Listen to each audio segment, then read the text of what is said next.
अब आगे मुंबई। सुबह का वक्त।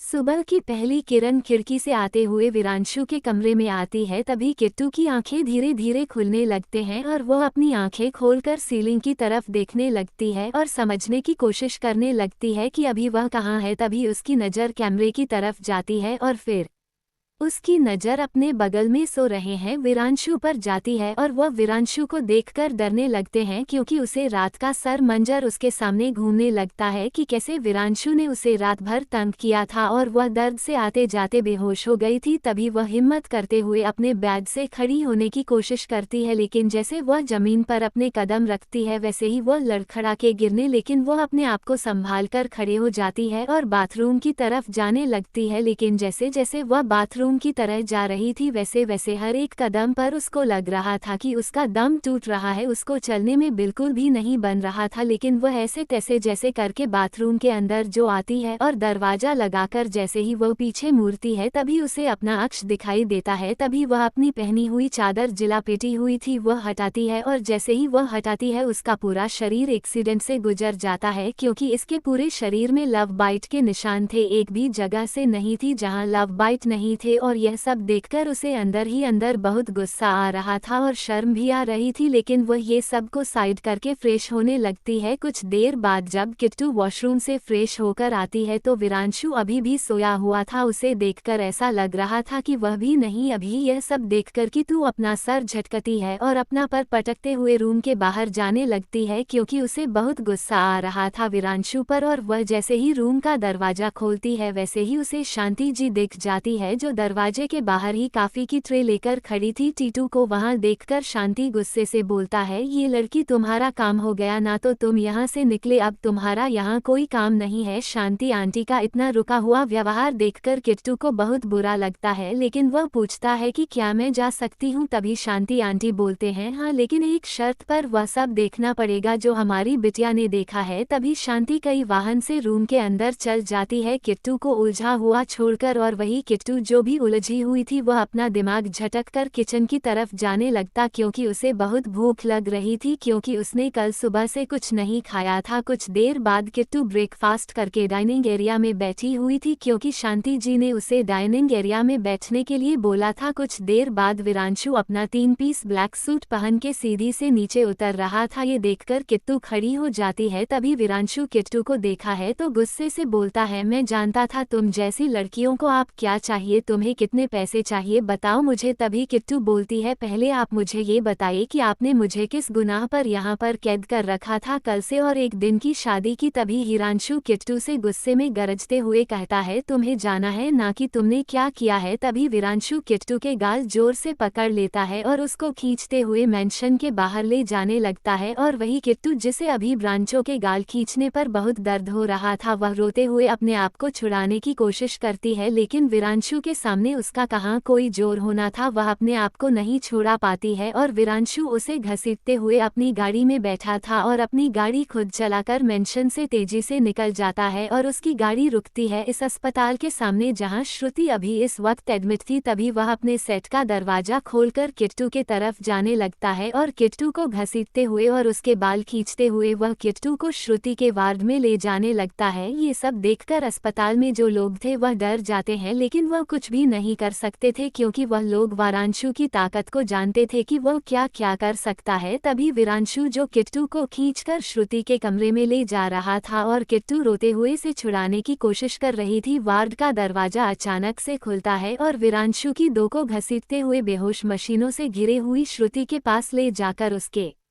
कदमों में फेंक देता है और कहता है, देखो ये तुमने क्या हालत किया मेरी बहन की। पूरा इंडिया क्या पूरा वर्ल्ड मेरे सामने झुकता है और तुमने मेरी बहन की ऐसी हालत कर दी। वह तो शुक्र करो कि मैंने तुम्हें अभी कुछ भी नहीं किया है, अभी तो तुम्हारी बर्बादी की शुरुआत हुई है। तुम्हारी वजह से मेरी बहन की जैसी हालत हुई है उससे भी बदतर मैं तुम्हारी हालत करूंगा। जस्ट वेट एंड वॉच की तू जो विरांशु के धकेलना से डरी हुई थी और उसके सिर में चोट भी लग रही थी जिससे खून निकल रहा था, वह अपने सर को उठाकर देखी है तो उसके सामने श्रुति रहती है और श्रुति को देखकर वह इमोशनल हो जाती है और उसके गाल पकड़कर बोलता है, श्रुति तुम्हारे ऐसी हालत कैसे हो गई, क्या हुआ था मुझे बताओ। और वह श्रुति के गले लगाते लगाते रोने लगती है। ये सब देखकर विरांशु को गुस्सा आ जाता है। उसे नहीं पसंद था कि उसके और उसकी बहन को कोई भी छुए, तभी वह किट्टू को बालों से पकड़कर श्रुति से दूर करता है और उस जमीन पर धकेल देता है। इस बीच जब किट्टू श्रुति को गले लगाई थी तब किट्टू की धड़कने और उसका एहसास प्रकार श्रुति को धीरे धीरे हो जाने लगा था, लेकिन वह अभी कुछ सोचने समझने की हालत में नहीं थी और वह ऐसे ही बेहोशी रह पाती, वह जाकर भी नहीं उठ पा रही थी। तभी विरांशु से धकेलते हुए कहता है, तुम्हारी हिम्मत कैसे हुई मेरी बहन को छूने की, चली जाओ यहाँ से और मुझे अपनी शक्ल दोबारा नहीं दिखाना, नहीं तो मैं तुम्हारी और तुम्हारी फैमिली के साथ क्या करूँगा यह मुझे भी नहीं पता। इतना कहकर विरांशु अपनी नजरें फेर लेता है किट्टू की तरफ से और किट्टू फूट फूट कर रोने लगती है, क्योंकि आज तक उसके साथ किसी ने भी ऐसा व्यवहार नहीं किया था। तभी किट्टू के पास कुछ घट जाते हैं और किट्टू को ले जाने लगते हैं। तभी किट्टू विरांशु से बोलता है, देखो तुमने बहुत बड़ी गलती कर रहे हो, तुम्हें एक बहुत बड़ी गलतफहमी हो गई, क्या हम लोग थोड़ा देर के लिए बात कर सकते, मैं तुम्हारी सारी गलत फैमिली दूर कर दूंगी, मुझे एक मौका दो, कहीं ऐसा ना हो जाए कि तुम अपनी इस दुश्मनी के चक्कर में और गलत फैमिली के चलते हैं कुछ बड़ा न कर दो और तुम्हें पछताने का कोई मौका भी ना मिले। तभी विरांशु बोलता है, ऐसी नौबत कभी नहीं आएगी और तुम जैसी लड़की के सामने मैं कभी नहीं झुकूंगा, सो प्लीज गेट आउट। और इतना कहकर विरांशु अपने गार्डों को कुछ इशारा करता है और गार्डों किट्टू को धक्के मार के उसे अस्पताल के बाहर करते हैं और किट्टू जो भी सदमे में थी वह अस्पताल के बाहर ही फूट फूट कर रोने लगती है और ऊपर देखते हुए कहते हैं, क्यों भगवान आपने मेरे साथ ऐसा क्यों किया, मैंने आपका क्या बिगाड़ा था। तभी वह अपने आंसू पहुंचकर बोलता है, मैं उसकी गलत फैमिली दूर करके रहूंगी, चाहे जो भी हो, उसे बहुत बड़ा गलती होने वाला है और शायद उसकी इस गलती ने मेरी जिंदगी को बर्बाद कर दी। तभी किट्टू को अपना फैमिली का ख्याल आता है और वह अपने आंसू पोंछकर जमीन से खड़े होकर बोलती है, पापा मामा मेरी चिंता कर रहे होंगे, मुझे जल्द से जल्द घर जाना होगा। और बिना कुछ सोचे समझे किट्टू पैदल ही चल पड़ती है, क्योंकि उसके पास पैसे नहीं थे इस वक्त, क्योंकि उसका फोन और उसके सारे फोर्स में रखा हुआ सामान विरांशु के पास था। आधे घंटे बाद वह जैसे तैसे ठाकर अपने घर पहुंचती है। उसे तो चला भी नहीं जा रहा था, लेकिन जैसे तैसे वह अपने घर पहुंचती है और घर पहुंचते ही उसके साथ कुछ ऐसा होता है जिसकी कल्पना किट्टू ने कभी नहीं सोची थी। उसके माँ बाप ने उसका दिल तोड़ दिया। आखिर क्या हुआ किट्टू के साथ, क्या क्या कृष्णमूर्ति ने किट्टू के साथ, क्या विरांशु को इस गलत फैमिली का पता चलेगा, क्या अभी विरांशु अपनी गलती सुधार आएगा। जाने के लिए बने रहे हमारे साथ दिल्ली वर्ल्ड मैन। अब आगे अब तक हमने पढ़ा कि विरांशु के गार्ड किट्टू को जबरदस्ती अस्पताल के बाहर कर देते हैं और किट्टू अपने घर जाने का फैसला करती है और वह घर के रास्ते पर निकल जाती। अब आगे किट्टू जैसे ही अपने घर में कदम रखती है वैसे ही उसे कुछ अलग सा महसूस होता है, क्योंकि घर में कुछ ज्यादा ही शांति थी और यह शांति एक खतरे का आकाश कर रही थी जिसे किट्टू अभियान थी। तभी किट्टू घर में कदम रखते अपने पापा को बुलाती है, पापा आप कहाँ हो, मैं आगे। तभी कृष्णमूर्ति जो अपनी पत्नी के साथ कमरे में थे वह कमरे में से निकलते हैं और किट्टू अपने पापा को देखकर इमोशनल हो जाती है और उसके गले लग जाती है। तभी कृष्णमूर्ति की किट्टू को दूर झांकते हुए कहती हैं, तुम हमारी बेटी नहीं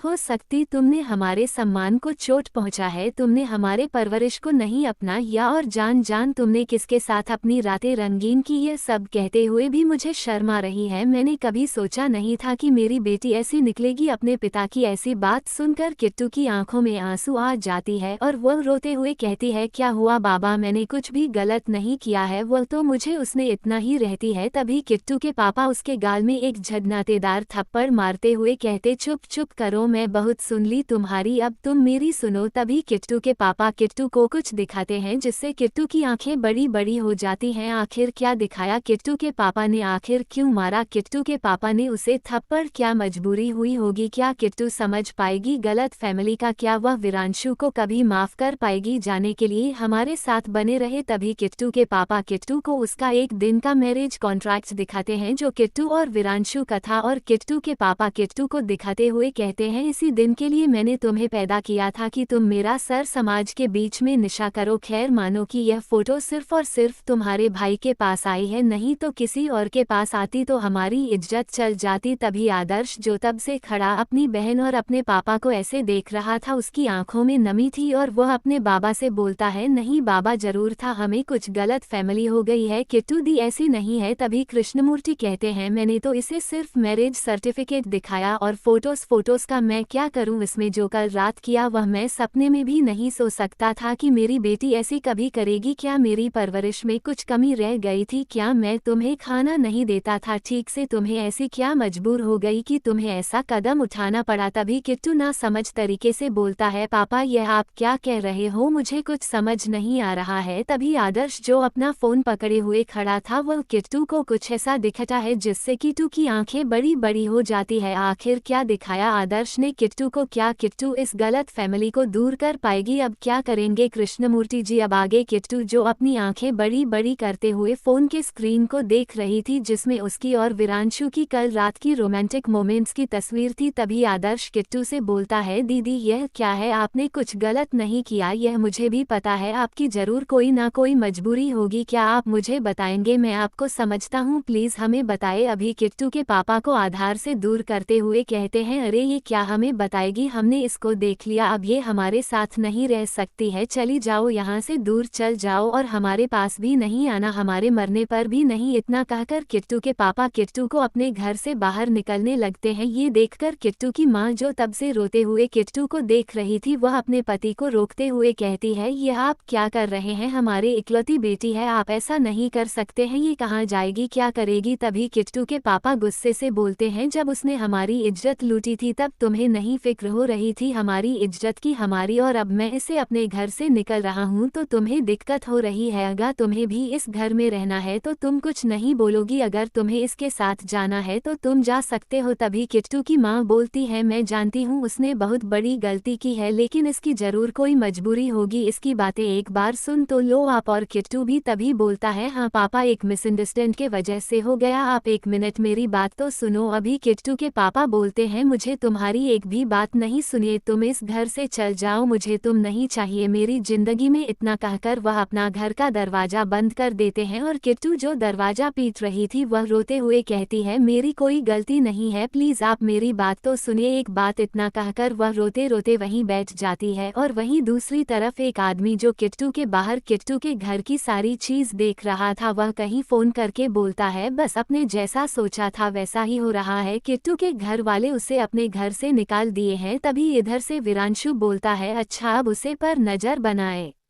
रखना, वह क्या करती है क्या नहीं। इतना करके वह अपना फोन काट देता है। दरअसल विरांशु ने किट्टू के साथ इसलिए शादी की थी क्योंकि वह आदर्श से अपनी बहन की शादी करवा सके और किट्टू जो इन दोनों के बीच में आ रही थी वो हट जाए। और जैसे ही एक दिन की शादी हुई उनकी, वैसे ही सिर्फ विरांशु ने मैरिज सर्टिफिकेट आदर्श को और किट्टू के पापा को भेज दिया था ताकि किट्टू उन लोगों के नजरों में बुरी बन जाए और उसका इस दुनिया में कोई ना रहे जो उसको सपोर्ट करे। अब आगे रो रही थी वह अपने आंसू पूछते हुए कहती है, अब तो मेरा साथ पापा ने भी छोड़ दिया, अब मेरा इस दुनिया में कोई नहीं है, मैं जीकर क्या करूं। इतना कहकर अपने आंसू पूछकर चलते हुए कहीं जाने लगती है। ये देखकर किट्टू का पीछा करता हुआ इंसान भी किट्टू के पीछे जाने लगता है, लेकिन जब किट्टू भीड़ भाड़ वाली जगह पर चल जाती है तो वह इंसान किट्टू का पीछा नहीं कर पाता है क्योंकि किट्टू उसकी आंखों से ओझल हो गई थी। तभी किट्टू एक शॉप में जाती है, वह जाकर एक शीशी में कुछ खरीद लेती है और पास ही के ब्रिज पर जाने लगती है। ब्रिज पर जाने के बाद ब्रिज के नीचे बहुत गहरा पानी था, देखने से ही इंसान को डर लग जाए, लेकिन किट्टू बेखौफ होकर ब्रिज पर खड़ी हुई थी और उसके हाथों में जहर की शीशी थी। उसने सोचा था कि आज वह अपनी लाइफ खत्म कर देगी क्योंकि इसका दुनिया में अब कोई नहीं रह गया था, उसकी पूरी जिंदगी तबाह हो गई थी। एक उसके माता पिता ही उसकी दुनिया थे और उन्होंने ही उसे घर से निकाल दिया। उसने सोचा था कि अगर मैं ब्रिज से नीचे और बच गई तो यह मेरे लिए और दर्दनाक होगा, इसलिए मैं पहले पॉइजन पीऊंगी और और फिर ब्रिज के नीचे जाकर आत्मसमर्पण कर दूंगी। तभी जैसे ही वो पॉइजन पीने वाली थी वैसे ही कुछ ऐसा होता है जिसकी उम्मीद किसी को नहीं थी, यहाँ तक कि किट्टू को भी नहीं थी। आखिर क्या होता है किट्टू के साथ? क्या वीरांशु किट्टू की जान बचा पाएगा? क्या किट्टू के माँ बाप को किट्टू की असलियत के बारे में पता चलेगा? क्या वह किट्टू से माफी मांगेंगे? जानने के लिए बन रहे हमारे साथ। प्लीज दोस्तों आप लोग सब्सक्राइब कर दीजिए, क्योंकि आप लोग सब्सक्राइब कर देते हैं तो मुझे मोटिवेशन मिलता है और लिखने का। और मुझे माफ कर दीजिएगा, मैं सारे कमेंट्स का आंसर नहीं दे सकती हूँ, लेकिन मैं कोशिश करती हूँ और आप सभी के कमेंट में पढ़ती हूँ और मुझे पढ़कर बहुत खुशी होती है। थैंक यू सो मच दोस्तों। अब से मैंने सोचा हमने रेगुलर वीडियो अपलोड करूंगी और अच्छी अच्छी नई नई कहानियाँ लिखूंगी ताकि आप सब सुने और मुझे अच्छे रिव्यू दें। और कृपया करके ये सब स्टोरी जो आपके डार्क फिक्शनल फ्रेंड्स हैं जो पॉकेट नॉवल पढ़ते हैं, आई मीन नोवेल स्टोरी, उन्हें भी शेयर कर दे, उन्हें भी बहुत पसंद आएगी। और प्लीज़ दोस्तों मेरे 1000 सब्सक्राइबर कंप्लीट करवा दीजिए। अगर आप लोगों ने मेरे 1000 सब्सक्राइबर कंप्लीट कर दिए तो मैं आपकी कही हुई कहानी वह भी अपने अंदाज में लिखूंगी। आप बस मुझे कमेंट करके अपना फेवरेट कहानी या कहानी का नाम मुझे कमेंट करें और मैं इस नाम से आपके लिए कहानी बनाऊंगी। Thank you so much. अब तक हमने देखा कि किट्टू उसे ब्रिज के ऊपर खड़ी थी और जैसे ही वह जहर पीने वाली होती है वैसे उसका हाथ किसी ने पकड़ लेता है और जब किट्टू पीछे मुड़कर देखती है तो वह जोर जोर से रोने लगती है और रोते हुए उसे इंसान के गले लगाते हुए कहती है, भैया आप आ गए, आप कहाँ थे? मैंने आपको बहुत मिस किया, आपके बिना आपकी किट्टू अकेली पड़ गई है, मेरा इस दुनिया में कोई नहीं रहा, मेरे माँ बाप तक ने मेरा साथ छोड़ दिया एक गलत फैमिली के चक्कर में। तभी वह इंसान जैसे किट्टू का हाथ पकड़ा था वह किट्टू को नीचे उतारते हुए उसका सर सहलाते हुए उसे गले लगाते हुए कहता है, अपने भाइयों को माफ नहीं करोगी? हाँ मैं जानता हूँ मुझे थोड़ी देर हो गई आने में, लेकिन जैसे ही मैं तुम्हारे बारे में सुना वैसे ही मैं तुम्हारे पास तुम्हें खोजने के लिए आ गया, मुझे माफ कर देना अगर मैं देर की हो तो। तभी किट्टू बोलती है, नहीं भाई आपने देर नहीं की है का सब थोड़ी देर बाद और इतना करके और रोने लगती है। तभी वह सामने वाला इंसान किट्टू को अपनी बातों में उलझते हुए उसके आंसू पहुँचने हुए कहता है, अच्छा ये बताओ हमारी किट्टू रानी ने हमें कितना मिस किया? तभी मैं किट्टू मुस्कुराते अपना हाथ दिखाते हुए, आपको मेरे साथ क्या हो रहा है? मैं बहुत अकेली पड़ गई हूँ, इतना कहकर वह लगती है और अपने घुटनों के बल बैठ जाती है और रोते हुए कहती है, एक गलत फैमिली की वजह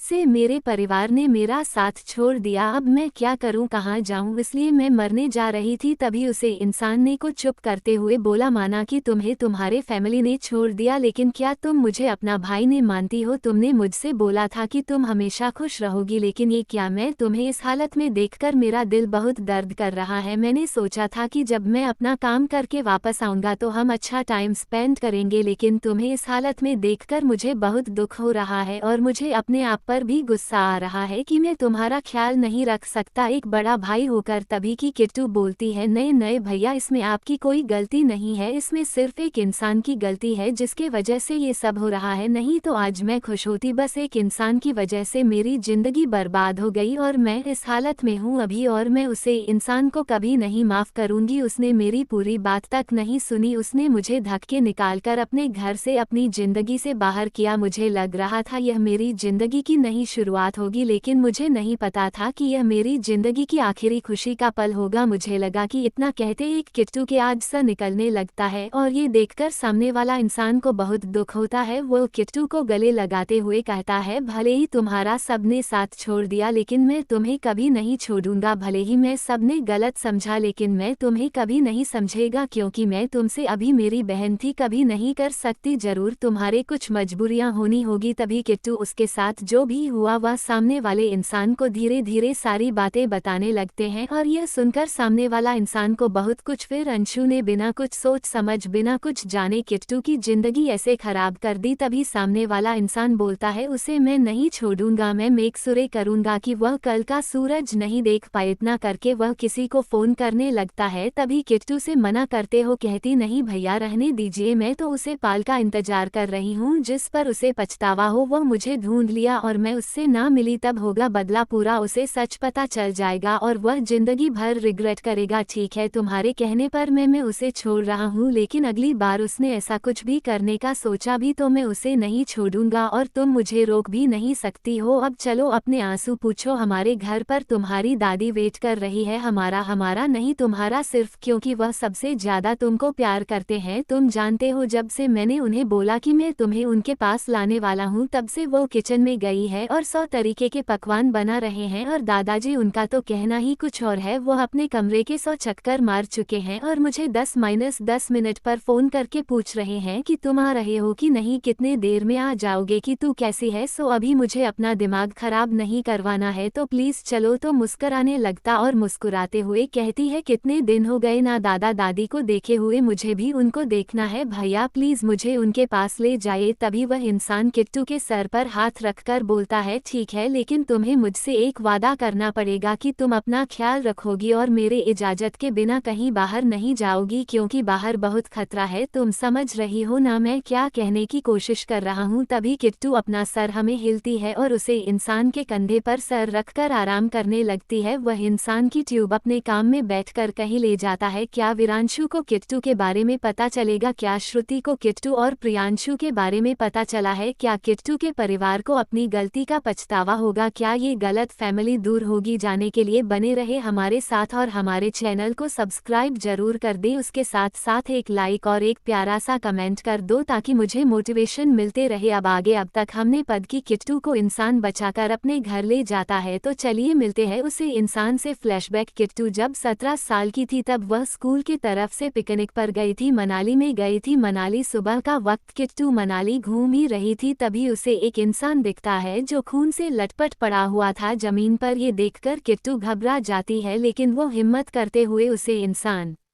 के पास जाने लगती है। तभी वो उसे इंसान से पूछती है क्या आप ठीक हो, क्या हुआ है आपको, आपके शरीर से इतना खून क्यों निकल रहा है? दरअसल उसे इंसान के सीने में गोली लगी हुई थी और वह शायद किसी से छुप रहा था और तभी उसे इंसान की नज़र किट्टू पर जाती है। किट्टू जो भी 17 साल की थी वह दिखने में एक बच्ची और प्यारी डॉल की जैसी दिख रही थी। उसे इंसान को जिसे अगर कोई छुएगा तो उसे चोट लग जाएगी। तभी वह इंसान बिट्टू को देखते हुए बोलता है तुम यहाँ से चली जाओ, यहाँ पर खतरा है, क्या हुआ है आप मुझे बताओ तो मैं आपकी कुछ मदद कर सकूं। तभी वह इंसान बोलता है दरअसल मैं यहाँ कुछ काम से आया था, तभी मेरे कुछ राइवल्स में मुझे मरवाने के लिए लोग भेजे और इस वक्त मैं अपनी गार्डन को बुला भी नहीं सकता क्योंकि मैंने अपना फ़ोन वही अपनी गाड़ी में छोड़कर रखा हुआ है। तभी किट्टू बोलती है अच्छा तो ये बात है, तो आप मेरे साथ चलिए, मैं आपको फ़ोन देती हूँ, मेरी फ्रेंड के पास एक फ़ोन है, मैं आपको वह दे दूंगी, कुछ देर के लिए उससे आप बात कर लेना। तभी वह इंसान बोलता है नहीं मैं तुम्हारे साथ नहीं जा सकता हूँ, मेरे साजन की तुम्हें भी खतरा हो जाएगा, तुम चली जाओ यहाँ से, मैं अपने देख लूँगा। कभी किट्टू उसे शांत करते हुए बोलती है आप एक काम करो। इतना करके वह अपने बैग से एक शावल निकलती है और उसे इंसान को शावल से पहनाते हुए कहती है मैंने आपको यूं ही भैया नहीं बोला, मैं आपको भैया मानती हूँ इसलिए बोला है, आप चुपचाप मेरे साथ चलो, मैं आपको बचा लूँगी क्योंकि मैं ब्रेक करूँगा और मुझे कुछ होगा भी नहीं और मैं आपको भी कुछ नहीं होने दूंगी। इतना कहकर वह छुपते छुपाते हुए उसे इंसान को इस होटल में ले जाती है जहां किट्टू के स्कूल के सारे बच्चे रुके थे। सुल्तान को एक कमरे में कैमरे से बचते हुए कमरे में ले जाती है। उसे कमरे में दो ही लड़कियां थी, एक प्रिया और एक सनाया टीनेज फ्रेंड थी और प्रिया जो कमरे में बैठकर अपनी मनाली की फोटो को देखकर मुस्कुरा रही थी। अचानक से गेट खोल के बैग से वह गेट की तरफ देखती है और चौंक जाती है क्योंकि गेट के सामने किट्टू के साथ साथ एक अलग इंसान था जिसमें ऊपर से एक शावल अपने प्योर शरीर में ओढ़ रखा था।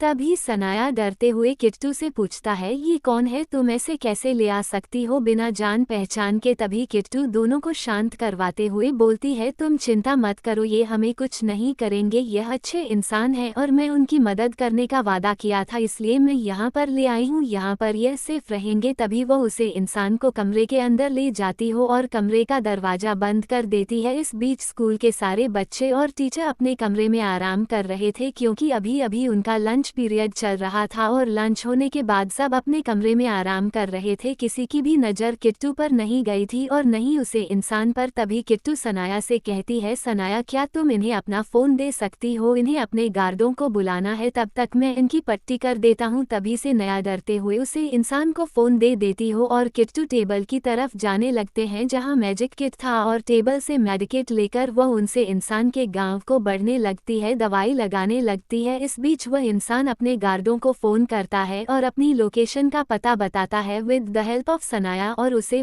इंसान की आवाज़ में थोड़ा रूखापन और एक ऑर्डर रिंगटोन सुनाई दे रहा था, जिसे सुनकर सनाया और प्रिया दोनों डर जाते। लेकिन किट्टू कुछ नहीं बोलता और वह मुस्कुराते हुए उसे इंसान से उसके बारे में पूछने लगती है कि वह कहाँ से है, क्या करते हैं ये बात की तुम उसे इंसान के घाव पर दवाई लगाते हुए कहती है। तभी वह इंसान बोलता है, अभी समय नहीं आया है, लेकिन मैं तुमसे वादा करता हूँ कि मैं तुम्हारे पास एक दिन जरूर आऊँगा। तब तक तुम अपना ख्याल रखना और अगर तुम्हें कोई भी प्रॉब्लम होगी तो मैं अभी जिस नंबर पर कॉल किया तुम उसे नंबर पर कॉल कर लेना। तुम्हारा ये भाई तुम्हारे साथ हमेशा रहेगा। इस वक्त मुझे अपने से ज़्यादा तुम लोग की चिंता है, क्योंकि अगर वह लोग मेरे पीछे पीछे यहाँ तक आ जाएंगे तो ये तुम्हारे और तुम्हारे दोस्तों के लिए अच्छा नहीं होगा, इसलिए मैं थोड़ी देर में जा रहा हूँ यहाँ से। उसे इंसान के जाने का सुनकर किट्टू थोड़ी उदास हो जाती है, क्योंकि उसका कोई बड़ा भाई नहीं तो और उसका बहुत मन करता था कि उसका कोई अच्छा और बड़ा भाई हो जो उसके सारे नखरे उठा और उसकी सारी गलतियों को छुपाए। तभी किट्टू बोलती है, अच्छा आप चल जाना, आप कुछ खाना पसंद करोगे? तभी वह इंसान मना करते हुए कहता है, नहीं मैं कुछ नहीं खाऊंगा। तभी किट्टू पूछता है, अच्छा आप अगली बार मुझसे कब मिलने आओगे? तभी वह इंसान कहता है, बहुत जल्द। इतना कहकर वह इंसान जो अभी सोफे पर बैठा हुआ था किट्टू के साथ, वह खड़ा हो जाता है और अपने शर्ट के बटन लगाते हुए किट्टू से कहता है, अब मेरे जाने का वक्त हो गया है। तभी किट्टू बोलते, लेकिन आपके गॉड्स। तभी किट्टू के रूम का दरवाजा लॉक होता है और कुछ गॉड्स दिखाई देते हैं जो कि ब्लैक यूनिफॉर्म में खड़े हुए थे। ये सब देखकर सनाया और प्रिया बहुत डर जाते हैं, लेकिन किट्टू सवालिया नज़र से उनसे इंसान को देखते हैं। तभी वह इंसान किट्टू के सर पर हाथ रखकर बोलता है, मैं तुमसे मिलने जरूर आऊँगा और तुम्हें कोई भी दिक्कत हो तो अपने इस बड़े भाई को याद रख लेना। तभी वह इंसान चला जाता है और किट्टू उदास खड़े रह जाती है। दरअसल वह इंसान और कोई नहीं, वर्ल्ड का सबसे बेरहम माफिया, सबसे खतरनाक माफिया, जिसकी उम्र करीब 28 की होगी और उसका बिजनेस पूरे वर्ल्ड में फैला हुआ है। एक तरीके से देखा जाए तो वह वीरांशु का राइवल है और वेदांशु का सबसे बड़ा दुश्मन एक वही है जो वीरांशु को टक्कर दे सकता है, उसके अलावा कोई भी नहीं। वह इंसान और कोई नहीं, सम्राट सिंह राठौर होते हैं, जिनके फैमिली में सिर्फ और सिर्फ 2 इंसान रहते हैं, उनके दादाजी कबीर सिंह राठौर और दादी मीरा सिंह राठौर। सम्राट सिंह राठौर के माता पिता इस दुनिया में नहीं रहते हैं, क्योंकि जब सम्राट 15 साल के थे तभी कुछ राइवल्स ने उनके माता पिता को जान से मरवा दिया। तब से ही सम्राट सिंह राठौर अपनी कंपनी और अपने माफिया वर्ल्ड में आकर बहुत अच्छी पकड़ बनाए हुए हैं। उन लोग इसे डर कर आते हैं। सम्राट अपनी एक इम्पॉर्टेंट मीटिंग की वजह से मनाली आए हुए थे और मीटिंग जैसे ही खत्म हुई तो उन्होंने सोचा कि अपने साथ कुछ टाइम स्पेंड करें, और वह अच्छा फील नहीं कर रहे थे, इसलिए वह बिना गार्ड के अकेले मनाली के सड़कों पर अपनी गाड़ी चलाने लगे सुकून के तलाश में। तभी उन पर उनके राइवल कंपनी के कुछ गॉड्स जो उन्हें ही करने आए थे वह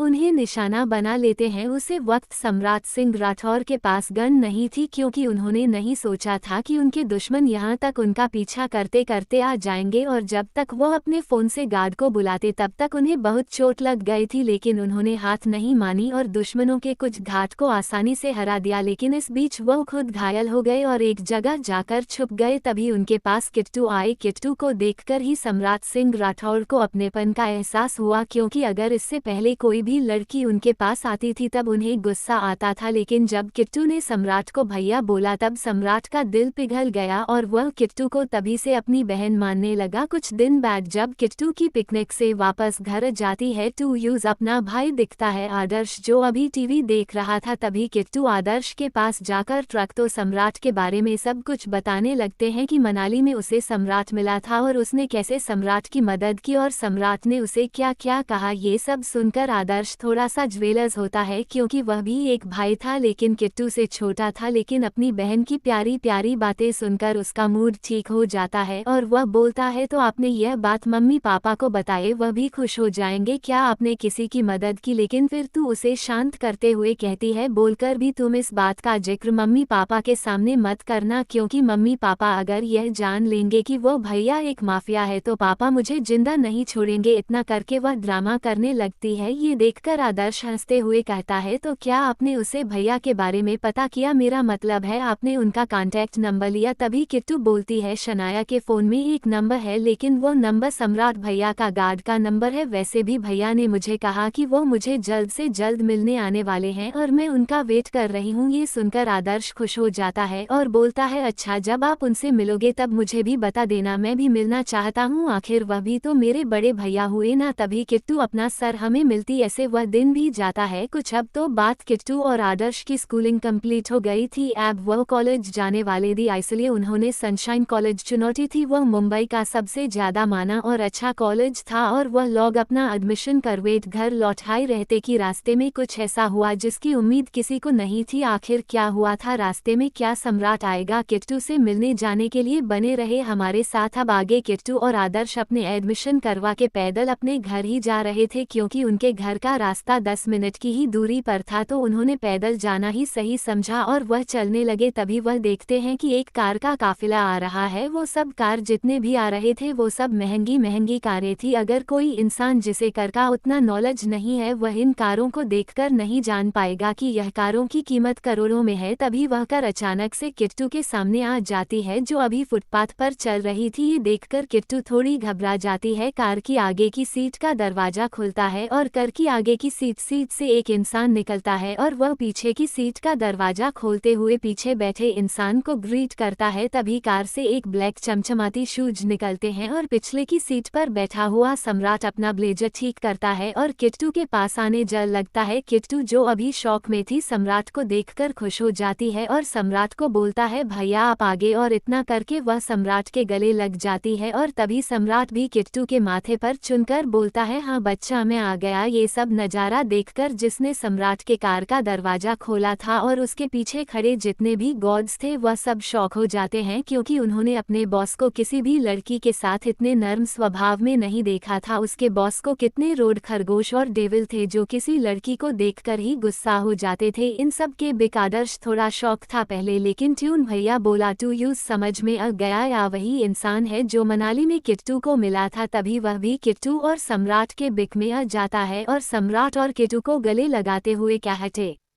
है यार आप लोग टू मुझे भूल हाई गए, मैं टू आप डॉनन से छोटा हूँ, क्या आप लोग मुझे नहीं मानोगे? इतना कहकर वह रोने सा मुंह बना लेता है। आदर्श कुमार देखकर सम्राट थोड़ा कंफ्यूज हो जाता है, लेकिन किट्टू सम्राट को समझाते हुए कहती है भैया यह मेरा छोटा भाई आदर्श और मैं से आपके बारे में सब कुछ बता दिया है और यह भी तभी से आपको बड़ा भाई मन लगा। तभी सम्राट आदर्श को भी गले लगाते हुए कहता है ठीक है, आपसे तुम मेरे छोटे भाई होंगे और तो मैं किसी भी चीज की जरूरत होगी तो तुम्हें अपने इस बड़े भाई को एक बार बस बुला लेना, उसके बाद सब मैं देखूं लूंगा। इतना कहकर वह अपने दोनों छोटे भाई बहन के सर सहलाने लगता है और फिर कुछ देर बाद वह सब एक रेस्टोरेंट में जाते हैं और सम्राट उन दोनों को खाना खिला और उनके लिए बहुत सारे गिफ्ट लाता है। ये सब देखकर किट्टू और आदर्श बहुत खुश हो जाते हैं और अपने भाई के गले लगे हुए कहते थैंक यू सो मच भैया। तभी सम्राट बोलता है तो मेरे छोटे भाई बहन हो तो तुम दोनों को थैंक यू बोलने की कोई जरूरत नहीं है, अगर तुम लोग कुछ कर सकते हो तो बस मेरे साथ रहो। ये सुनकर किट्टू बोलती है ये भी कोई कहने वाली बात है। ऐसे ही कई महीने बीत जाते हैं। इस बीच कृष्ण जी को सख्त होता था क्योंकि तुम्हारा आदर्श के पास अचानक से इतने सारे गिफ्ट आना, महंगे महंगे वह भी, और वह लोग बहुत देर तक बाहर भी रहते थे कॉलेज के नाम पर। और कृष्णा जी किट्टू और आदर्श से पूछते भी थे कि यह सब गिफ्ट कहाँ से आए, तो वह लोग बहाना बना देते थे कि ये हमारी सेविंग के हैं या फिर ये हमें गिफ्ट में एक दोस्त ने दी है। किसी भी किट्टू सम्राट के दादा दादी से मिलती है और आदर्श भी सम्राट के दादा दादी से मिलता है और किट्टू टू कुछ दिन में सम्राट के दादा दादी से इतना मिल जाती है कि सम्राट के दादा दादी सम्राट से ज्यादा किट्टू को चाहने लगे दी और उसको सबसे ज्यादा मानते दी। और आदर्श भी सम्राट और उनकी फैमिली का हिस्सा बन गया था। जैसे किट्टू बनी थी फ्लैशबैक एंड। ए फ्लैट आगे सम्राट 2 दिन पहले मुंबई गया था और किट्टू और आदर्श को सरप्राइज देना चाहता था कि उनकी सम्राट के दादा दादी जी लंदन में रहने लगे थे कुछ महीनों से क्योंकि उनकी तबीयत कुछ ठीक नहीं होती थी और लंदन के डॉक्टर उनके अच्छे से ख्याल रखते थे और उन्हें अच्छी मेडिसिन देते थे इसलिए उनका स्वास्थ्य ठीक रहता था और लंदन में उनका अपना घर था। लंदन के सम्राट का पूरे देश में हर एक सिटी में अपना एक मेंशन था। सम्राट ने सोचा था कि आज वह किट्टू और आदर्श से मिलकर उन्हें सरप्राइज देगा, लेकिन जब उसने आदर्श की बात की सुनी तब उसका दिल दहल सा गया और वह जल्दी से अपने गार्डों को फोन करके किट्टू को खोजने के लिए बोला और उनके गार्डों ने कुछ ही देर में किट्टू को खोज दिया और सम्राट को किट्टू के पास ले गए। दरअसल जब किट्टू घर से बाहर निकली थी तो आदर्श को किट्टू की बहुत फिक्र सता रही थी, इसलिए कुछ समझ नहीं आ रहा था। तभी उसे अचानक से सम्राट का ख्याल आता है और वह किट्टू के बारे में सब कुछ सम्राट को बता देता है कि किट्टू के साथ क्या हुआ और किट्टू घर छोड़कर चले गए नहीं बल्कि उसके पापा ने किट्टू को धक्के मार के घर से निकाल दिया। ये सब सुनकर सम्राट आदर्श को दिलासा देते हुए कहता है, तुम चिंता मत करो, मैं किट्टू को जल्द से जल्द खोज लूंगा और उसे कुछ नहीं होने दूंगा। वहीं दूसरी तरफ किट्टू के जाने के बाद अस्पताल में अचानक से श्रुति की पल्स रेट जो अभी घटी हुई थी वो किट्टू के चीते ही नॉर्मल होने लगी थी। इस बात का एहसास ना किट्टू का था ना ही वीरांशु को था और जब वीरांशु ने किट्टू को धक्का देकर बाहर निकाल दिया और कुछ देर बाद वहां से चला गया तभी श्रुति जो अभी बुरी हालातों में थी वह धीरे धीरे अपनी आंखें खोलते हुए धीरे से कहती है, किट्टू। क्या श्रुति अपने भाई को बता पाएगी किट्टू के बारे में? दिव्यांशु को अपनी गलती का पता चलेगा। अब किट्टू के साथ क्या होगा और क्या होगा आगे जाने के लिए बन रहे हमारे साथ और चैनल को सब्सक्राइब जरूर कर दे और वीडियो को ज़्यादा से ज़्यादा शेयर करें।